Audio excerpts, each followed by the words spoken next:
Have you been this kind of person? Because I know, like, both of us have bounced around a little bit. Like, do you get a little antsy if you're in one place for too long?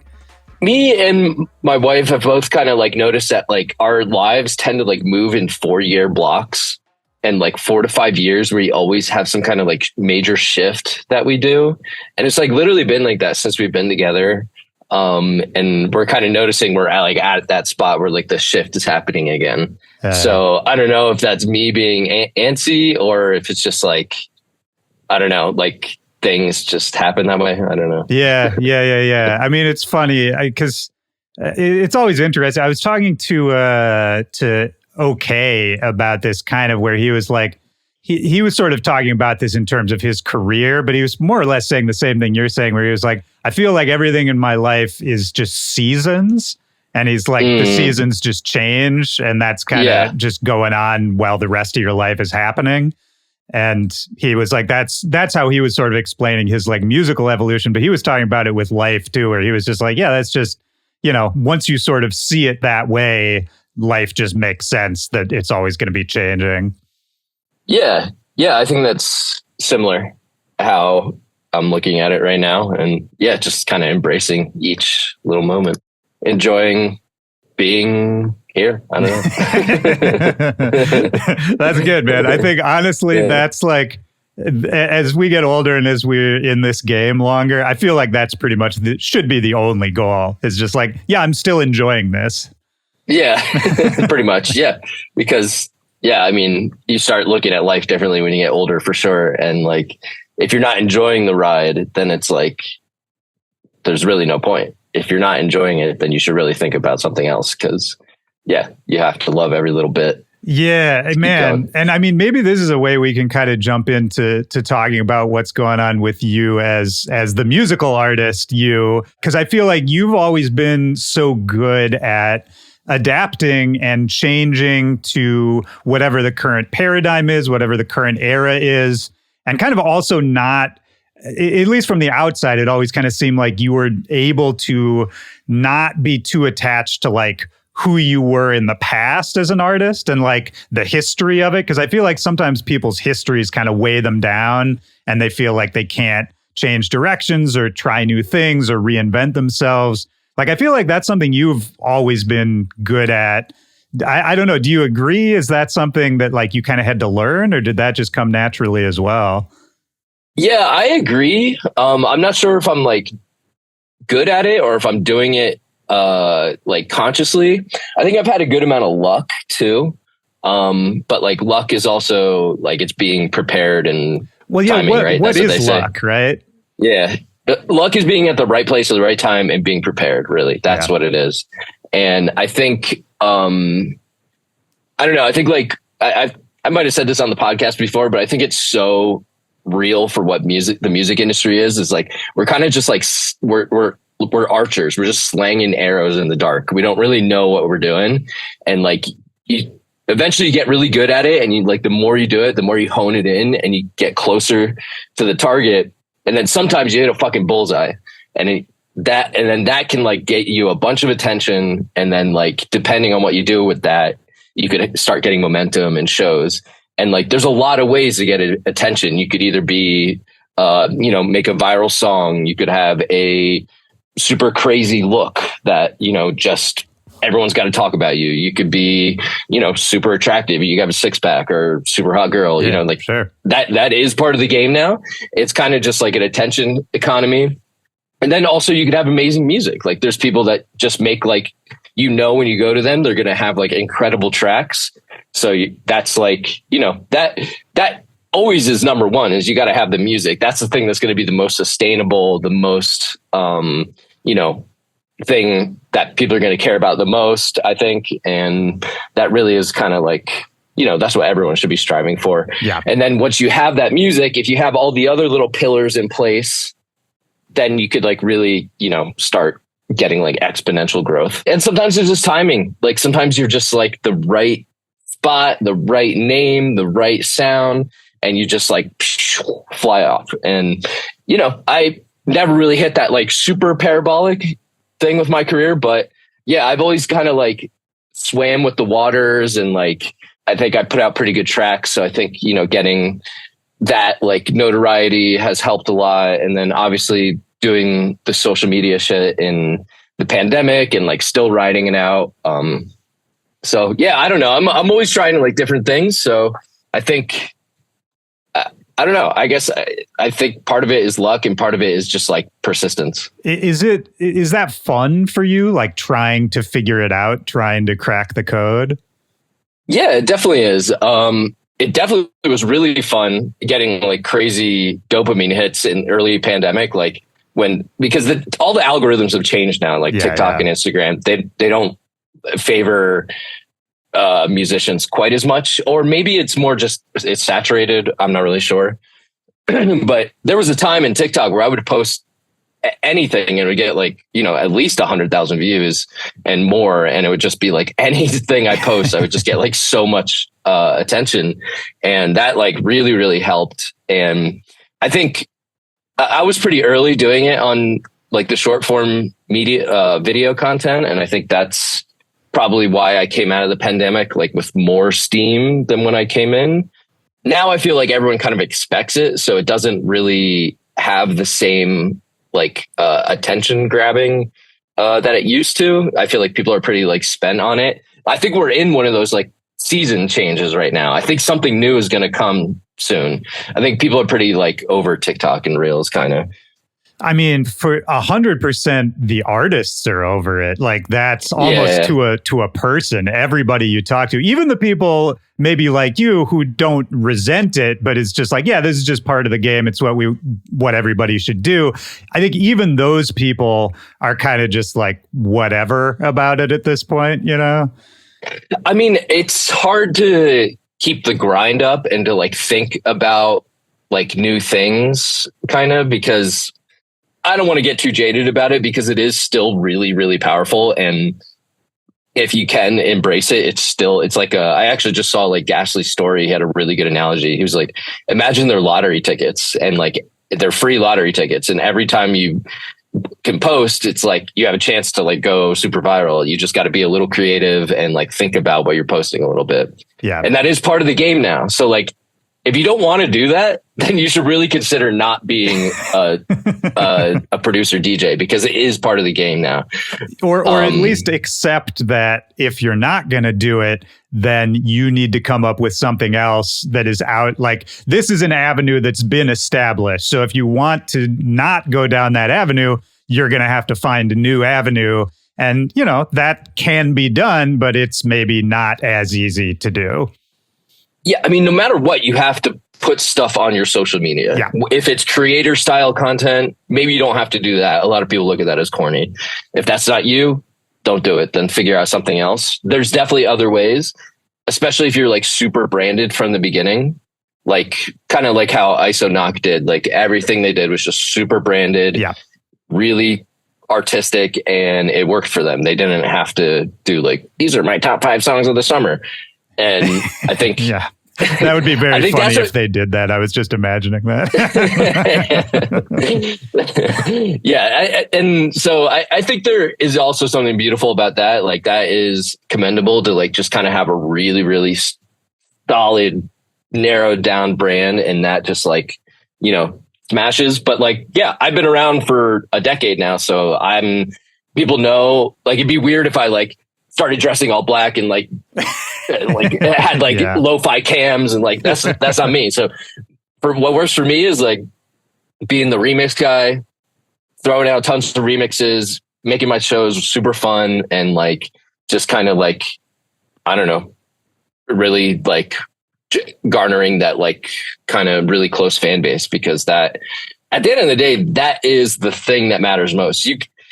And then you're going to sell tickets to shows. Like that is what matters most. You could have 100 Spotify listeners. You could have 100 views on your Instagram. If you sell 2,000 tickets at a show, you're going to keep getting booked for 2,000 for those prices. Dude, like that. Do you follow Elijah, the guy who does the Yellow Squares project? that's like, I don't think so. He's an old like grime producer and grime DJ from the UK, and he's kind of made this new career as like I don't know, like a music industry guru kind of thing. And he has this Yellow Squares project where if you go to his Instagram, it's like all just like solid yellow squares with like a little sort of thought-inducing phrase written on it. And he has hundreds and hundreds of them. It's a cool project, but one of the ones he did recently was, and they're kind of meant to like get a reaction out of you. It kind of, a lot of them go against common wisdom.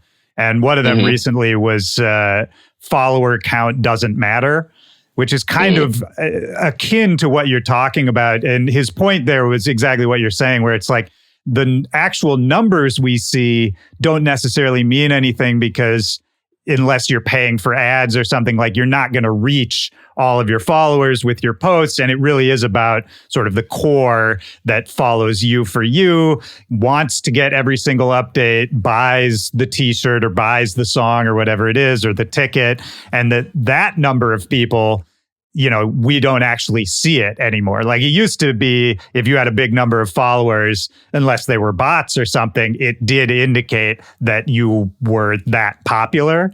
And now it's like somebody could have a small number of followers, but sell out every show they do just because their little fan base is like that dedicated. And yeah, 100%. I mean, it's totally true. I mean, I'm pretty sure I have more Instagram followers than like a lot of people that are selling out like huge ass venues. But a lot of mine are just because I do social media content, which, you know, has its perks too. I get brand deals and stuff, you know, so that is like, there's a lot of routes in this industry now. And I think people get really obsessed with like numbers and like attach their self-worth to it. But really that it just comes from like a place of insecurity and like not really knowing like your path. And I think that's where a lot of like jealousy and like negative emotions come from, is like where if you don't feel like you're doing the thing for you that works, and like you feel a little lost, then you start reaching and it's like, oh, maybe it's this, it's because of this. I'm blaming them. But like, yeah, I think that it really just comes from a place of like, not having your own plan, which is like so important, I think. Yeah. I mean, I think about you and like the Beats I Can't Release videos, and kind of how each of those, I mean, it has a visual style. Like, I feel like you really have the formula down for your version of what you were just saying, of like, this is me, this is what I do, this is how I'm presenting myself, this is how I'm identifiable. But I think it's so awesome. Like, I was thinking about those videos that you do, and in a way, at least if it were me, you cracked a perfect code, because you don't have to like come up with a new video every time. Like, there are certain things that are going to be the same. And to me, that would be like the ideal kind of thing, where it's not like a constant moving target where you have to feel like, you know, you have to throw away everything you just did and come up with a whole new idea. Like, I think the way you do it, where it's like a tested formula that works, that you can sort of tweak as you go and make small changes, and of course, plug in all the new music that you're making. I don't know. I mean, how quickly did you sort of figure out that was sort of the style you were going to go with? So, I mean, if you look back on my TikTok and you just scroll all the way down, you could see like one of the first few posts are me just trying stuff out. Like, I'm just putting like my phone like here almost, like, or just showing the screen. And I'm just like, hey, and those like did okay. And then like you could see I tried one where I do like the roommate, or like me walking through the door, right? And that one got like 1 million views or something. And so I was like, okay, I'm just gonna keep doing that. And like even before the pandemic, I was known as like a edit guy, like a bootleg guy. Like I had we like to fuck that shit. And so I had a bunch of these laying around. And actually my wife, girlfriend, partner, fiance, all the above, she was like, TikTok's popping off right now. You should just start posting them on TikTok. Just do it a bunch. Like, we got nothing else going on. Just do it. And so I did. I started doing like 2 or 3 a week, and my basement wasn't finished at the time. It looked like shit, kind of, but I was just like, all right, fuck it, I'm just gonna keep doing it. And then I had a few in a row that just did really well. This one that like keeps getting posted on social media is the Crunkin' Time one, the Enya. Oh, I remember that. Because a lot of people take the audio and re-upload it as like their own video. And so it goes viral over, like it literally been going viral for like 5 years over and over again. But like a lot of people don't even know it's mine. And actually some guy on YouTube re-uploaded it, and like he just added like a really shitty drop and he like put it as his remix. Of course. Like, whatever. Of course. But it, it doesn't, it has like 10 million views or something. Like sick. Great. But, yeah, thanks, buddy. But yeah, it did kind of evolve, and now it's kind of like this, it's like this format, like this kind of, I feel like I get in a really good loop with it because I like making remixes. It's like a great way for me to get my creative juices flowing. I try to make them as fast as possible. So I'm like motivated to like just keep pumping these out with good ideas. Sometimes they're not great ideas. Sometimes they are.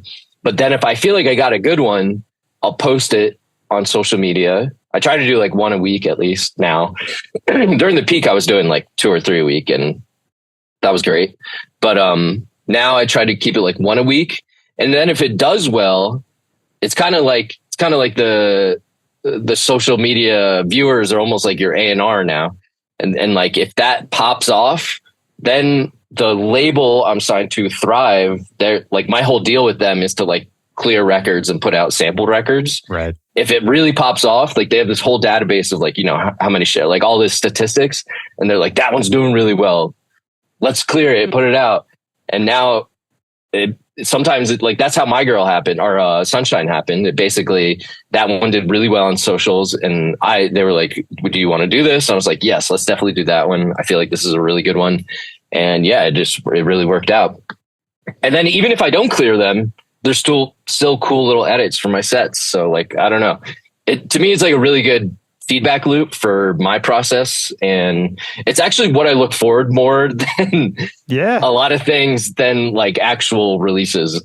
No, I totally get it, man. Cause I think, you know, when we were coming up, bootlegging, I mean, bootlegging is how a lot of us learned to start producing in the first place. But also that's exactly what it was the bootlegs were the little fun things that were kind of just like, just for us, just for the other DJs.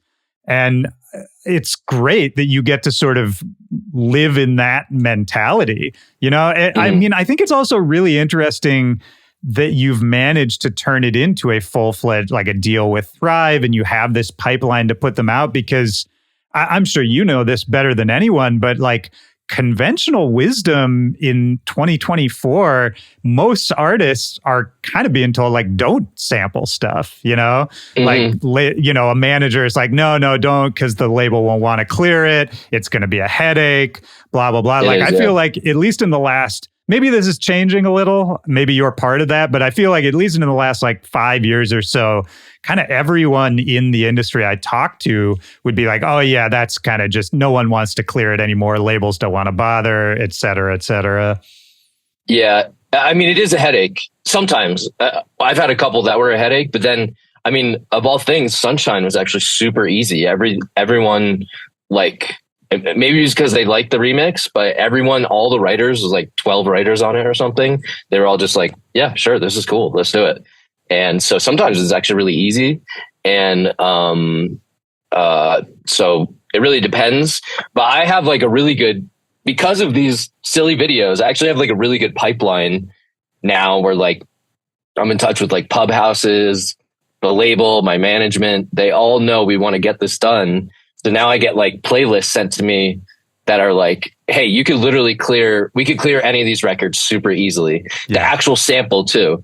Because there's like 2 parts to every song. I forget always what it's called, but there's like the writing where you could like clear the writing, do a cover of something easily, or you could actually clear the sample, the recorded sample. Right. Which I always think doing the recorded sample is like way better, because people have like an attachment to the actual recording.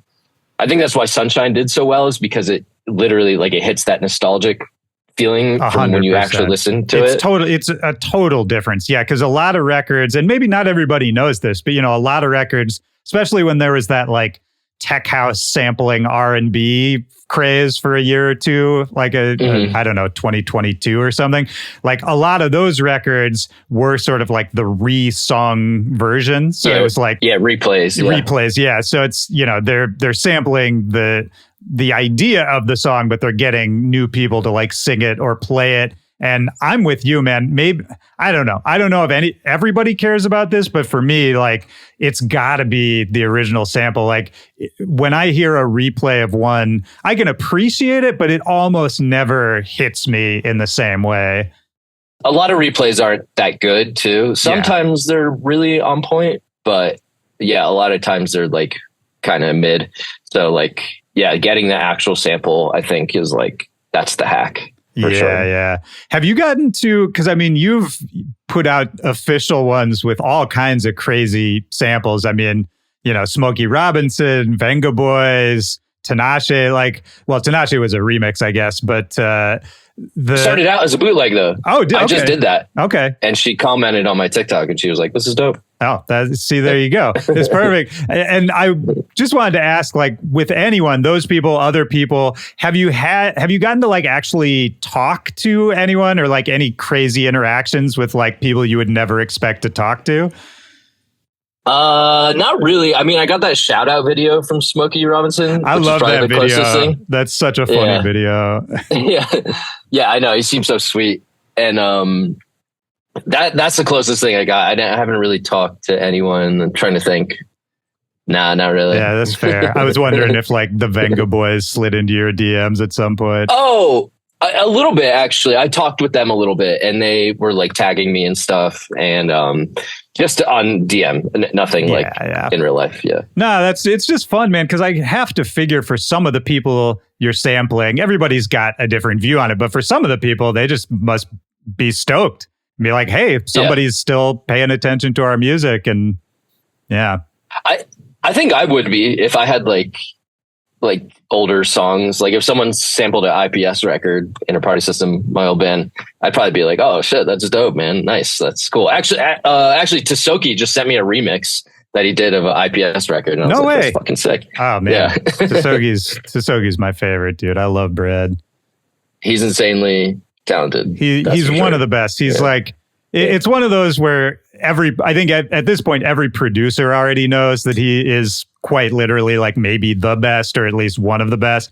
But it's really nice that I feel like people are starting to kind of on a public scale pick up on that.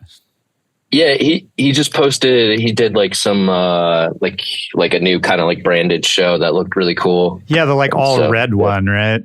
Yeah. Red Room or something. Yeah. That looked super cool.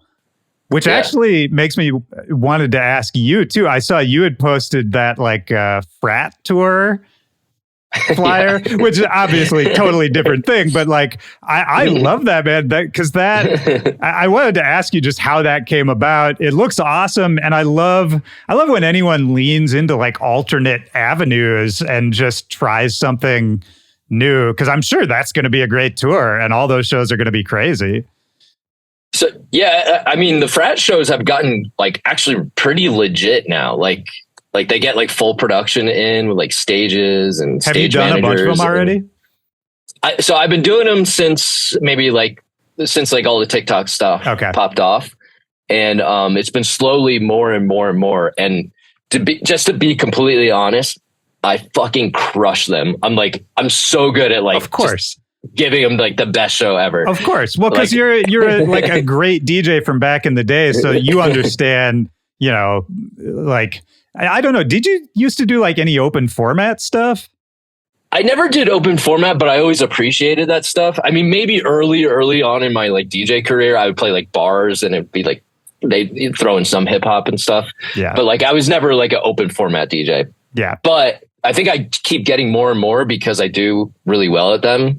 And like, I know like all the sing along songs for them to go crazy. I know like it's pretty, they could get pretty rowdy. And, so yeah, I think I just keep getting booked on them. and it's like, I don't know, just lean into it and you do what's working and like, whatever. It's a lot of people kind of like, I wish I was getting on like the cooler house shows and like, you know, the El Rose and stuff, but like, whatever, man. I'm old enough now where it's like, dude, I don't care about being cool. I just want a career. And like all these kids are going to grow up and go to like the bottle service places and buy bottles anyway. They're future bottle buyers. It's kind of like what my manager said. So like, I don't know, man. I'm having fun. I'm doing my thing. I don't really care. I think I just got to like keep staying consistent with like making dope tunes and like all those like cooler looks will come to me eventually, but I'm in no rush. I mean, I've been doing this forever. I got everything I need. So dude, absolutely. And I'll go a step further. I mean, I think it's awesome you're doing those. And I've done plenty of that kind of show in my day as well. And those shows probably are going to be more fun than the Cool House show anyway, if we're being honest, like in terms of energy and crazy party stuff. Like nobody goes harder than a frat party. Dude, the content's insane. Yeah. And so for me, not that there's anything wrong with like the legit house show at Elro or whatever it is, but I don't know. There's something for me where the older I got, I'm just like, oh no, I just want to do the fun show. I don't really care like about what it means. I just want to do the fun show. Totally. Yeah.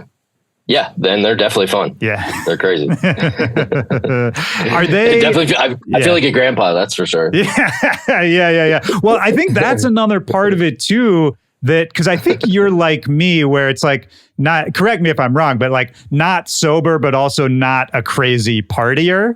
So it's like, you can show up and have a little fun, but not like go crazy and not like overindulge and not get in any weird situations where it's just like, I'm glad, like I had a fun time. Now I'm going to bed, you know. Pretty much. Yeah. That's basically it. I'm usually just trying to get content. That's because they're usually just being really silly because they're just, you know, they're young and they're stupid. And I mean, I shouldn't call them all stupid.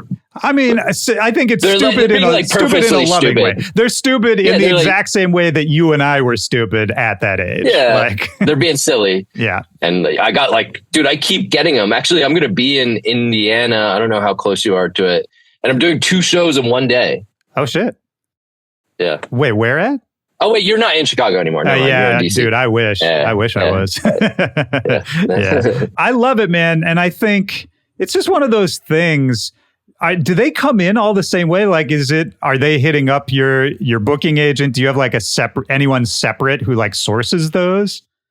So I'm not exactly sure how it works, but there are like middle like booking agencies that do the college stuff and they come to my booking agent. I'm not exactly sure how it works, but there's one called Beat Gig and there's like a few of them around the States that kind of like, they handle like the production and everything to make sure that the shows are decent. Right. Because they could be really bootleg. Oh yeah. So I try not to take the bootleg ones. Usually they have to come in through like these Beat Gigs, like these third party ones. So yeah, there is something, I don't know what to call them, but I guess like third party agencies. Yeah, sure. It's interesting. I mean, again, it's smart to like, for anyone listening, thinking about ways to have a career in this. It's like, so smart to think about those alternate avenues. And I ask because I know comedians have like a separate thing for that circuit as well. I think it's called, what's it fucking called? It's like a 4-letter acronym. But that's like a lot of comedians will get their start kind of going through that system. And, you know, it's the same thing of just like send you to every college within a 200-mile radius kind of gig. Yeah. Yeah. I think it's kind of nice because I think they have their own network too. So you could end up getting like a lot of gigs. Totally. Yeah. And it's like it's a whole like separate universe that people don't even know exists, you know? Yeah. Yeah, totally. Yeah, now it's like a different like type of show. Now there's like college shows, club shows, festivals. House music has a lot of liquidity in it. Like there's a lot of things to do with it. Bass music might be king in America, but house music has like a lot of like different little shows like that you could get that are like maybe more built in. I don't know, maybe it's kind of a bad term, but like there's a lot of things going on in house that like maybe other genres don't have. Yeah, 100%. I mean, house is timeless too. Like, I don't know. I was just talking to somebody about this too, where like the basic elements of house music haven't changed in 40 years, you know? So there's like kind of a cultural understanding of how this fits into like our existence. Whereas bass music, and I still love bass music, I'm sure you do too, but it's like that to me is a very specific, like that fits in like one or two places. House music kind of fits everywhere, you know? Yeah. House music is probably one of the only genres that could like cross over into pop music. I guess maybe you could say like Jack, you did bass music, but even then it's like pretty poppy, or like, I don't know. It's not like the aggressive bass music that, you know, destroys it's faces. All, it's all fringe stuff. Like, you remember when pop music went through like a dubstep phase for like a year? Yeah. Yeah. Like a Britney Spears song had like a bridge that was like, wah, wah, wah, wah, wah. Yeah. Like and really it just bad. never really worked. Like even when it was like a hot sound, I think it never really worked, you know? I remember that. Yeah. That's really funny. Oh man. Yeah. No, house is the only one I think that's evergreen. Now it's kind of back to house, like almost like the like Guetta is like blew up, and like those songs kind of like cross over into pop. Well, dude, and like the Charlie XCX Brat, that's all blog house shit. That's all like indie sleaze stuff, which is crazy to hear come back. Yeah. That is kind of the next wave right now. Is like the kind of like blog house indie, whatever you call it, indie sleaze. I mean, I don't know what to call it, but I like that. Yeah, I think that works. But I mean, if you had told me to pick a scene that was not really going to come back like that, I probably would have picked blog house, you know, because it's such it's such a chaotic genre. It's like, it's kind of cool to hear it coming back and hear the reflections of it in a new generation. And it's a little more dialed in now. Like the production's better. Yeah. Annie Up, Lake's project with Chris Lake with Chris Lorenzo, that has a lot of that vibe to it. But like the production's so good, it's like perfect, which is cool. It's kind of inspiring me. I want to make something like that now. Yeah, dude, you should. You could crush that. I mean, that's for anyone listening who hasn't listened to like the other episodes you've done on this podcast. We talked about your background, but I mean, your old band was part of that movement, I think, pretty unquestionably. For sure. Yeah. Yeah. I mean, that's when I fell in love with dance music, and I've loved Charlie XCX forever. It's cool to see her like really blow up this year. Yeah. Actually, I remixed her vocal like 10 years ago, 12 years ago now, with this artist. His name's Starkey. Oh, shout out to Starkey. Yeah. He had a song with Charlie XCX called Lost in Space, and the Inner Party System did a remix of it. And so like I remixed her vocals almost like 12 years ago or something. Wow. And I think she was just brand new then. And I've been watching. I mean, it's really cool to see her blow up because it's finally her song that blew up. She blew it, like I Love It was Icona Pop. And then what was the fancy song? Iggy Azalea. Yeah. And then she was on that. I feel like both those songs blew up because of Charlie, but it wasn't her song. She was just a feature. So now she finally is like blowing up off her song, which is sick. Yeah, I completely agreed. And just, it's funny because this actually goes back to something we were talking about earlier, where she hit that cultural moment at the perfect time too. It was just like one of those rare, like you were talking about shooting arrows, like it was one of those rare moments where just everything aligned and it just all came together, like the perfect, just one moment in culture. Yeah, it's awesome to see. It is, man. It's hard to do. So we were just talking about like the frat tour thing and like alternate avenues, but then on the other side of that too, and we were talking about house music versus bass music, I wanted to talk to you about playing main stage at EDC, which is like, if you want to go from like the frat show to like the main stage of EDC, it's about the broadest range you could have. But it was so cool to see, man. I just wanted to talk to you about what that experience was like. Did it feel different than other? Because you played a million shows, a million like big stages, but in my mind, EDC main stage, like that's for like David Guetta, you know what I mean? And like I would just never even think to like, oh, one day I could do that, because I'm like, well, that's just not what I do. You know what I mean? Like, did it feel different? Yeah, it did. I mean, it felt when I got the offer to come in, I was just kind of like, well, I guess let me go back even more. Like we knew we were going to get an EDC offer, and I was actually, I mean, this is maybe a little politicking, whatever, it's cool. I was on EDC, the cruise. Right. SEA. Yeah. Yeah, with some of the Insomniac people. And like we already knew I was going to play EDC. Like the offer had like, you know, I'm talking with my agents and stuff that I'm going to get an offer. And I was talking with the booker there about like what stage I want to play and like what makes sense.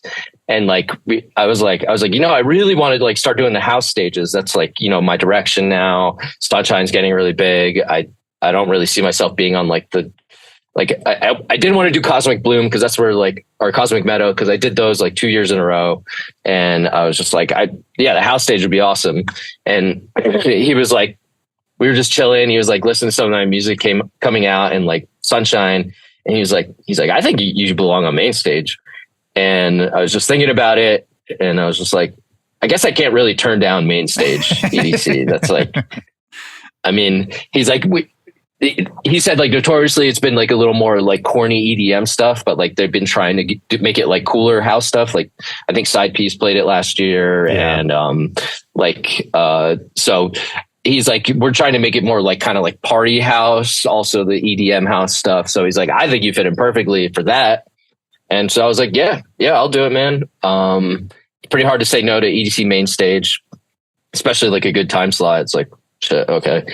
And yeah, I mean, it was a pretty crazy experience. It's definitely the biggest stage crowd I ever played. I think it was like 30K people. I think it actually does make sense for me. I mean, I think like after all the routes I've gone and like the places I've been as far as Wuki, like making trap, making breaks, all this stuff, I think, I mean, I made house too for a long time. And I think like, I might not ever be considered like the super cool, like, you know, underground house guy going back to back with like Green Velvet or something.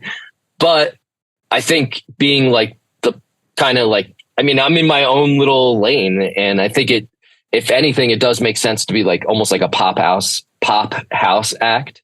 It's like, I think that's kind of what makes sense for me. And it also goes back to like me, like being a songwriter too. So it's like, I kind of like, I'm trying to embrace that part of me more, like do more songwriting and like make it kind of like full circle. And like, this is kind of Wuki now. And I think I've been consistent with this for like 3 years now. And it's like really helping me to like just stick to this, because it's also what I love. I love house music the most.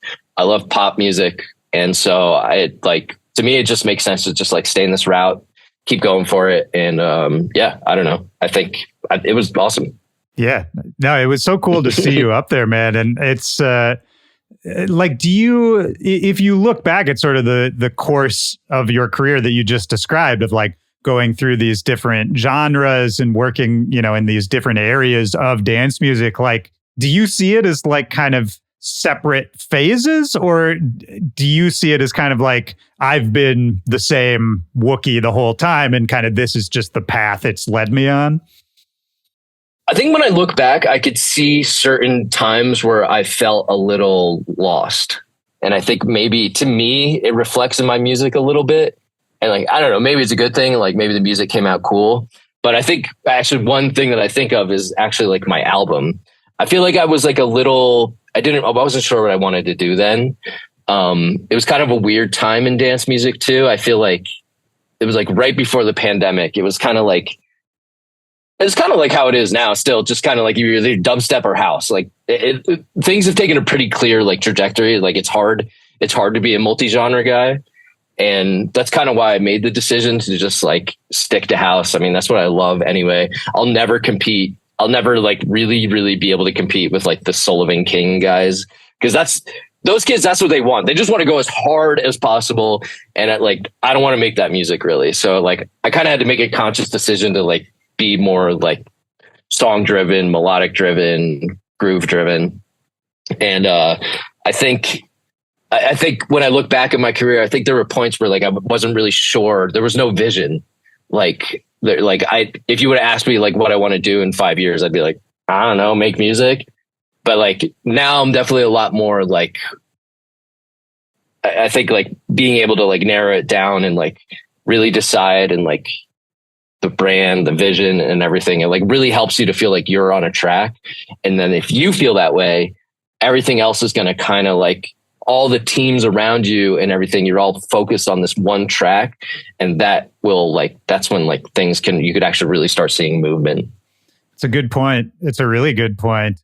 I mean, yeah, are you at this point with like the new music, like Rave Day and Pump the Bass and all that, do you feel like you've got the formula down and it's just about executing and like just having fun and like, you know, really whatever your idea is that you're excited about, like maximizing, executing that idea? Or do you feel like you're on a path musically somewhere, if that makes sense? Yeah, I think I'm, no matter what, going to kind of like stick into this like 4 in the floor area. I do like some like the faster stuff that's coming out right now. Definitely like the hard dance, hard groove stuff like Marlon Hofstad and like Pegasus and stuff. I definitely really, really like that stuff. So, I mean, I end up making some and playing some in my sets. Releases releases are so important to like kind of nail down, to like make sure they like, because like so much goes into them now, especially like after Sunshine. Like now everyone's lined up and like, okay, what's the next Sunshine? Like everyone's asking that, and it's like, I don't know. So like, so I don't know. I think I don't know if I have. I know I want to just like keep making good club tunes and also making like big pop streamy records. So like that's kind of when I go in the studio, I'm either trying to make like either a dope bootleg that could kind of like turn into a release or something with Thrive, or whatever label wants to clear it. And then I'm also trying to make like dope club tools that like, you know, Fisher will play or whatever, fill in the blank. 'Cause nothing really moves the dial more than like a huge DJ playing your stuff again, which is kind of like, it's kind of like back to like a decade ago where like Beatport and everything like really mattered. In house music, that like really matters again. I'm not sure about like dubstep and bass, but I mean, I feel like Laser did a lot for Ray Volpe because everyone was just playing that song. Dude, yeah, it was inescapable. Yeah.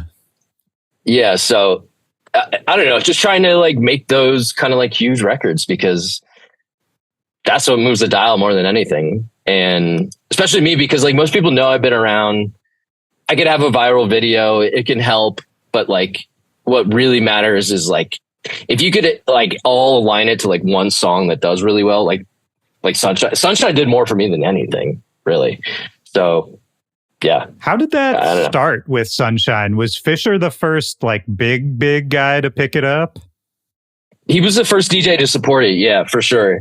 That like big DJ. He posted a video of him at Space, and it's legendary. He's like, everyone's singing along, and it's just like everyone is vibing. He's dancing so Fisher, and it's just like when I saw that, I was like, this is what I made this for. This is so awesome. It was like such like I hit the bullseye. I was like, oh my God, I fucking did it. And yeah, and dude, it's still streaming more and more every day. Like it's kind of hitting that like kind of like pop record. I believe it. Awesome. I mean, it's such a great record, and you know, it's like you executed the idea so perfectly on that, man. It makes sense to me that it's getting that reaction, but it's still cool to see. And I have to imagine, like when you first put it out, you don't know if that's going to happen, right? It's just like, I think this is good. Yeah. Yeah. That's kind of how every release is. It's like, I think it's cool. Maybe other people think it's cool, and let's hope. And then, what's kind of crazy, I'm realizing now with these records, they kind of hit like an escape velocity where like you don't even have to do anything anymore. Like it actually just goes viral, and like people just want to listen to it. Like I don't think the label's putting more money into it at this point. I think, you know, whatever little posts I do on Instagram doesn't really affect the numbers. So like, it's just kind of like, just going. It's getting played in like the gyms and all that stuff now. And it's like, whoa, that's pretty sick. Yeah, escape velocity, I think, is the way to put it, because then, that's exactly right. You get out of the atmosphere and then you're just in orbit and you don't need any additional, you're just going around. Yeah. So, Fisher picks up Sunshine and puts out that video and people get really into it. Was that like the one big explosion? Were there other things that went into how big it's gotten? I think that was like that was definitely a big moment, but what's funny, it still wasn't streaming like crazy numbers then. I think, it's kind of like typically how, DJ world works, is like the big DJs find like the more underground tracks at the time, or like less known tracks. They play them in their sets because they think they're cool. And then it kind of like, kind of catches on. Then like Cascade was playing it at like all the day parties and, Diplo. And then, then it just kind of like, it is like monkey see, monkey do. Like when a DJ sees that, like, oh, Fisher plays this. Oh, cool. That track must be actually cool. And then they start playing it. And, it does kind of hit. I think it definitely helped the trajectory. And then I'm trying to think other big moments. I mean, it's silly, but just playlisting on Spotify has helped a lot. Sure, of course. It's gotten a lot of love there. Like it got on like, I think just like not even like a dance, like if it's got on like a few like pop playlists, not just dance playlists. Like I think it was like Pop Summer. I think it's on there. It's like right after Espresso. It's like, oh, okay. Yeah. It's so like, crazy. Yeah. Yeah. So yeah, I don't know. I think the playlisting has helped a lot. It all kind of helps. Like it all, like everything, like we said earlier, like it's just timing, like everything just kind of has to like move in the right direction. And then you could just kind of like hit it and then it goes. And yeah, it doesn't happen all the time. I mean, some of my songs don't stream like that. So yeah. Yeah. And that's the other funny thing, right? Is that I think you put out so many good remixes that could have done that, right? Like it could have been a lot of different songs that you've made in the last few years that I think could have done the same thing.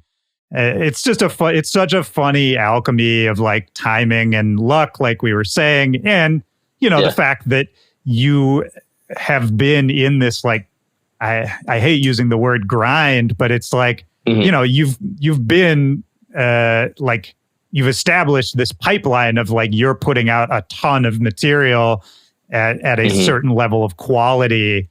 And if you keep doing that, I mean, if there's any key to success, that's got to be what it is, right? Totally. I think, being consistent is like, that really is the name of the game, because you don't know which ones are going to pop off. But if one doesn't pop off, you got to make sure you got another one in the pipeline. Absolutely. and honestly, if one does pop off, you got to make even more sure you got another one, right? Yeah. No, yeah, totally. That's kind of where I'm at now. I'm dealing with it now. Like all the labels, like, what's the next Sunshine? What's the next Sunshine? And so it's like, the amount of like, I've done a few remixes and like the A&R guys are like, can you make it more like Sunshine?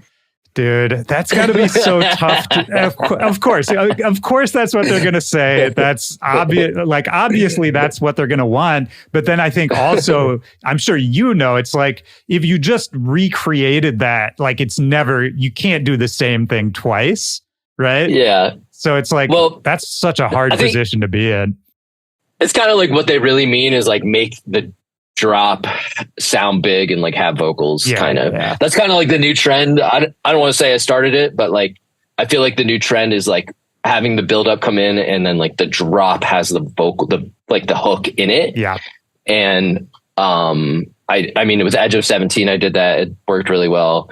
And Sunshine, I kind of like made a new hook out of it, but I think that seems to be kind of like the move right now, at least for streaming records. Well, and another thing I wanted to ask you about, just to see if you had any insight on this, because it's something that comes up on this podcast a lot. And I think you've sort of managed to crack this in a way. The idea of like turning online followers, turning like viral moments popular content, whatever it is, into people actually buying tickets to your shows? Because we've talked earlier that, somebody could have 1 million followers on TikTok, but still be unable to sell like 100 tickets in a given market. And so it's cool for me to see you, like, you've managed to do both. I think that's actually kind of rare. And I don't know, did you do anything? Have you learned anything about that? I think definitely something that's really important that everyone's doing, and maybe fans are a little exhausted of it, is gathering data. Because it's still one of the hardest pain points for artists is like letting people know I'm playing a show in your area. Like, it's still actually surprisingly hard to do. Dude, it's crazy how hard that is to do. Yeah. So getting the a lot of people use Laylo now, which is like you sign up for your number or email and you get this. So like, yeah, just kind of still plugging away on that like email list, phone number gathering data tip is like, that kind of seems like to be the best process for getting people at your shows. I've definitely like grown my list to pretty large, and like I definitely see a difference when I like promote for a show, like just blasting out those dates, like almost like posting a show on your Instagram, like doesn't do anything anymore. Unfortunately, It's like you have to do the ads, you have to work with the promoters to get on like the ground level.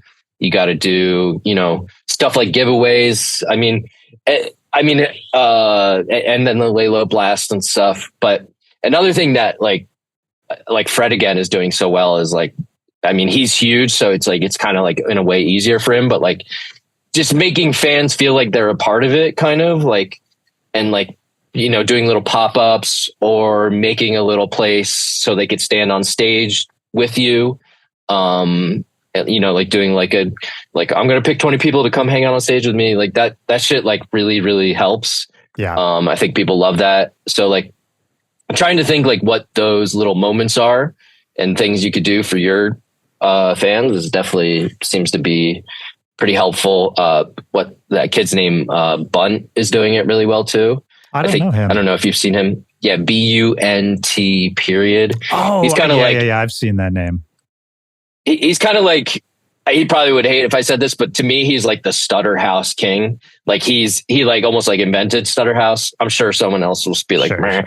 but that's where I saw it first. And like, he really like honed in on that. And he's doing like little like pop-up shows where like, yeah, he's probably not making money. He's probably, if anything, spending money, but he's making it like really cool. And he's like putting it in like a, like a fire station or something random, like pop-up place, and it's just like everyone's in his face and sweaty and like crazy.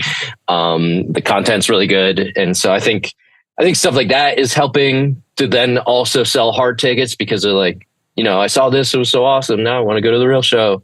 Yeah, just kind of hitting all these little angles to get them, basically just trying to herd people to your shows. Like, come on, my shows are gonna be dope, let's go. Yeah. Well, and I think another thing that I'm pulling out of what you just said too is that if you find some success online or do something that gets a bunch of numbers, a bunch of followers, whatever, it's kind of on you to be the person who takes it to the IRL space, to the physical space first, of being like, oh, I got all of these numbers. Who are the people behind these numbers? How can I reach them in like a more human way now that we've established this kind of initial connection, which I guess it's such a nerdy way to think about it, but it's like, how can I actually reach them outside of just giving them more viral content? Totally. Yeah. Connecting with your fans is like really, really, it should be really, of course, like fun for you as well. It's definitely like part of the game now, is like, most of us kind of have to look at it like that. I feel like certain guys, they get so big, or it's just like, everything is just easy for them. Kind of, I don't want to say easy is kind of like, I know what you mean, but like, yeah, it's escape velocity again, where it's like you get to a certain point and it's just going to happen. Yeah. They could put out a pop-up an hour before where they're going to be, and there'll be 1,000 people there. Whereas like some of us kind of have to like be in the trenches and like make sure people are going to be there. Yeah, that makes sense. yeah. You got to announce it maybe a couple weeks before. Man. Well, dude, I mean, it's just so fun to see what you're doing, man. And obviously, I'm always following what you're doing and keeping up from afar.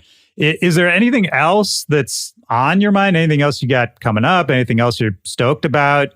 Anything else we should talk about? Yeah, one thing I'm really stoked on that I'm working on is I'm finally going to start a mixtape series of all my beats I can't release. Nice. So it'll be like the mixtape by Ken release or beats I can't release mixtape or something. I'm not sure what I'm going to call it yet, but I'm going to try and make that like kind of like a thing I do at least like biannually or something. Cause I have like 160 plus tracks now that I could pull from and just start making mixes that are like maybe kind of more multi-genre, be all over the place, be silly, be fun, maybe like make some new edits, kind of like just like make them like hyper, like throwing acapellas in and stuff, and like super ADD mixtape style. So I'm stoked on that. I think I underestimated until a couple of years ago how much people like mixes. I'm pushing to get one out at the end of the year, at least just to establish the idea and brand that I'm doing this. And then next year I want to start doing like maybe like little pop-ups where I perform the mixtape or something like that. That's what's on my mind right now. Yeah. I mean, all the other, industry stuff, like trying to get songs out and all this stuff is like, it's almost, to me, that's more of a grind than actually doing like the mixtape and like the beats I can't release. Like that to me is like the soul of like what I do now, because I really love it. I feel like I kind of like found my sound by doing all these stupid videos in a weird way. No, it's beautiful, man. And I mean, you found it through, just having fun, like, and just following.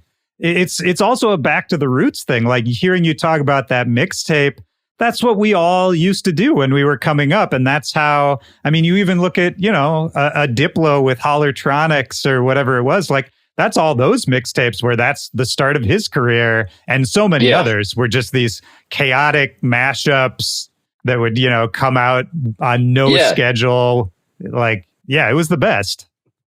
Totally. Yeah. And I want to make it like kind of a throwback to those like girl talk type stuff. And like, maybe even kind of like how Two Friends are doing it. Like, I actually think they do that so well. It's like a little more like EDM-y, like Maximal, but it's still, they do it so well though. That it's like crazy how good they do it. And, kind of like, that's definitely what I'm really excited about. I've got the first one done. It's just like building the plan around it.